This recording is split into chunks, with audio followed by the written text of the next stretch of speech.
কেউ কখনো ভাবেনি তাদের জীবনের গল্প অদ্ভুতভাবে একই রকম হবে। দুজনই দেশের সঙ্গীত শিল্পী, দুজনই ব্যান্ড সঙ্গীতের জনপ্রিয় গায়ক।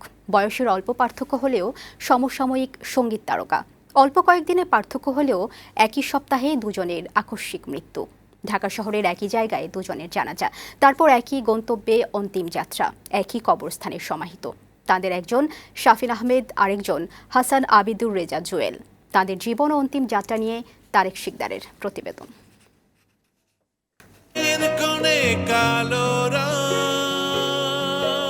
দেশের সঙ্গীত জগতের জনপ্রিয় নাম হাসান আবিদুর রেজা জুয়েল। ৯০ দশকে শ্রোতাদের মন জয় করা শিল্পীদের মধ্যে অন্যতম তিনি। ১৯৯২ সালে তার প্রথম অ্যালবাম কুয়াশা প্রহর বের হয়। এরপর আমার কাছে অন্ধকার, একটা মানুষ, দেখা হবে না, ফিরতি পথে সহ ১০টি অ্যালবাম বের হয় এই শিল্পীর।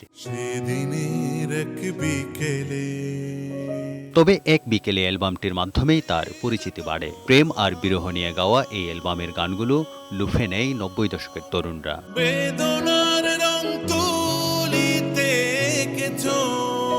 গানের পাশাপাশি টেলিভিশনে অনুষ্ঠান প্রযোজনাও করতেন জুয়েল। ২০১১ সালে শিল্পীর লিভারে ক্যান্সার ধরা পড়ে। এরপর তা শরীরের অন্যান্য অঙ্গে ছড়িয়ে যায়।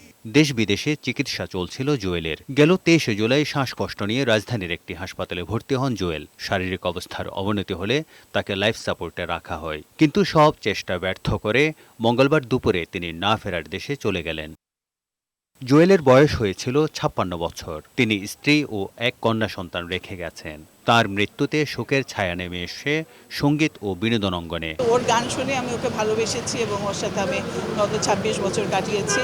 ওর গান আমার হৃদয়ে যেভাবে আছে মৃত্যু পর্যন্ত থাকবে। আমি চাই মানুষের হৃদয়ে থাকুক। আমাদের ইন্ডাস্ট্রির জন্য, আমাদের জগতের জন্য অনেক গুণী একজন মানুষ ছিলেন।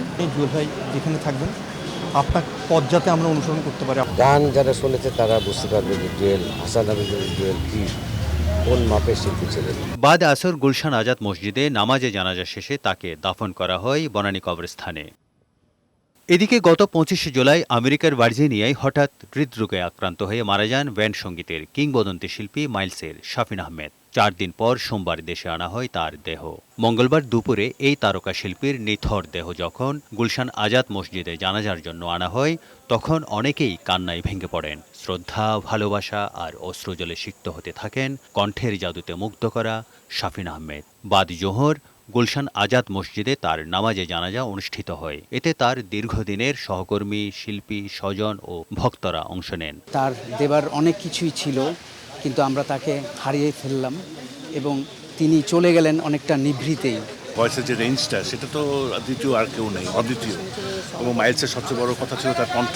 শাফিন ভাই আমাদের ব্যান্ডের একমাত্র স্টাইল আইকন। ওনার মতো শিল্পী আসলে আমি কম দেখেছি। তার কেরিয়ার 30 ইয়ার্সের উপরে হয়ে গেছে, 40 ইয়ার্স, এখনো তার ক্রেজ আছে। অনেক অভিমানে চলে গেছেন আমাদের শাফিন ভাই। জানাজা শেষে বনানী কবরস্থানে নিয়ে যাওয়া হয় শিল্পীকে। সেখানে বাবার কবরে তাকে চিরনিদ্রায় শায়িত করা হয়। কোটি ভক্তের ভালোবাসায় সিক্ত হয়ে চলে গেলেন শাফিন আহমেদ ও হাসান আবিদুর রেজা জুয়েল। তবে গান দিয়েই ভক্ত শ্রোতাদের অন্তরে বেঁচে থাকবেন অনন্তকাল। তারেক শিকদার, বৈশাখী সংবাদ, ঢাকা।